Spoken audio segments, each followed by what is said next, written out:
Okay, quick review. This is a Demko AD 20.5, and I'm going to do a review comparing it to a Demko AD 20.5. So the first knife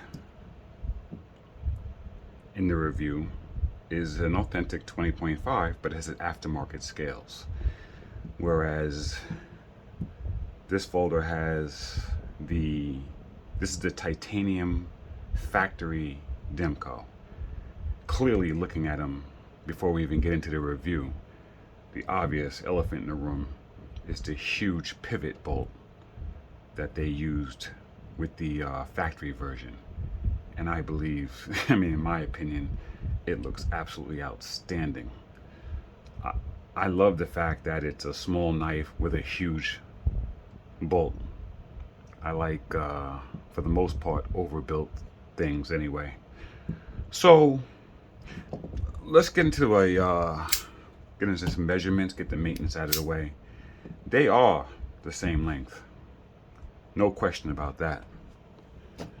And that length is 7 3/4 inches. So they're both 7 3/4 inches, which is expected. So since they're the same length, we'll stick with the factory version.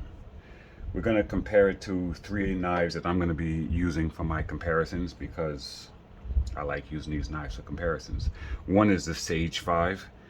I use this for comparison because this is the smallest knife I would carry.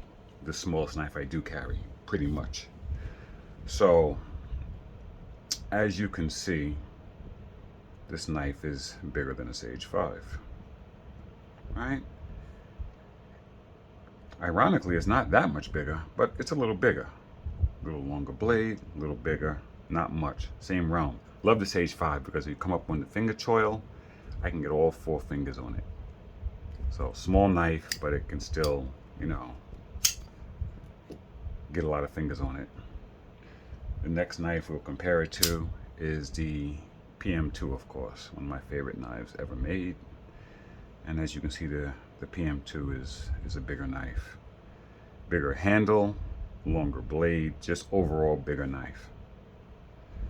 And finally, probably the biggest folding knife I own, so we're going to compare it to this, is the Cold Steel Recon 1. So I'm just going to compare it to the Recon, because Recon is just absolutely enormous. There's almost nothing bigger than a Recon, right? So anyway, you can see it's considerably smaller than the Recon. Okay.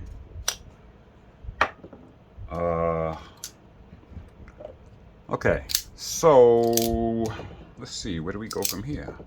Let's see what these things weigh. Got the scale on. It's already on pounds.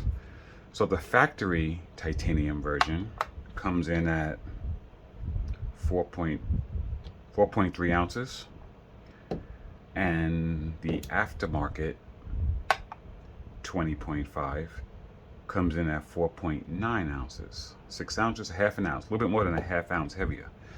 That's actually considerable, because of the fact that they're pretty much the same knife, right? Two titanium knives. Let's get into some measurements. Actually, you know what? No, let's not get into measurements. Are you serious? We're not going that route. This is not a serious review. This is a lighthearted, quick review. Which one looks bigger? And boy, does the aftermarket titanium scales look thicker, much thicker than the factory. And that is because it has liners. So I knew this had liners, but just realized that this one does not. Okay, so that's nice. Demkos, do your thing. So the knife was made more streamlined due to the removal of the liners And actually, the titanium scales are a little thicker. The scales here are thinner because of the liner. And these also have a rounded off beveled chafed edge here that adds a little bit of refinement. A few other differences. Well, we know the biggest difference besides that pivot would be the steel, but that's not an aesthetic difference. That's a materials difference, right? Right. So we have 3V as opposed to OS 10A.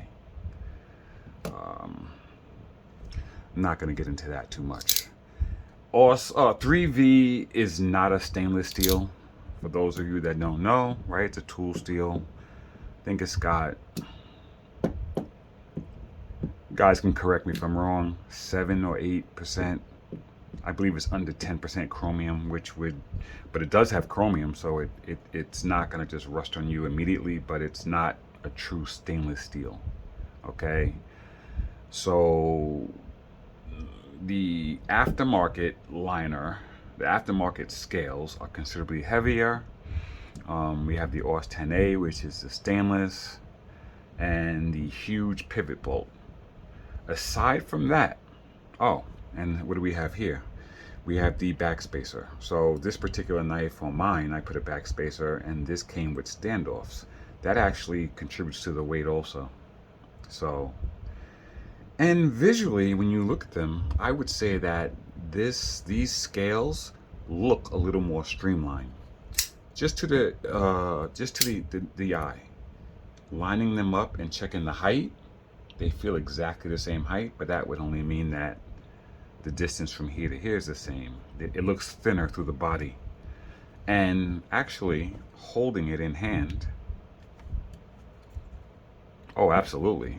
Okay, so that's it also. So you have a much thicker, feels thicker. So, how do I feel about it? Well, I bought this before this came out with this huge pivot and the titanium scales. I love both of them. So that's my assessment. I think they both have their merits. The aftermarket is incredible these days. There's a few aftermarket manufacturers out there that they're outstanding. And their work and their craftsmanship, as you can see, is very close, if not the same as the factory. They're keeping up with the factory. So yeah, that's it. I'm not going to drag this on too long, but yeah, that's the immediate differences. And I would say that you kind of win buying either one. So whatever you prefer. I'm a knife nut, so for me, it was an easy choice, both of them.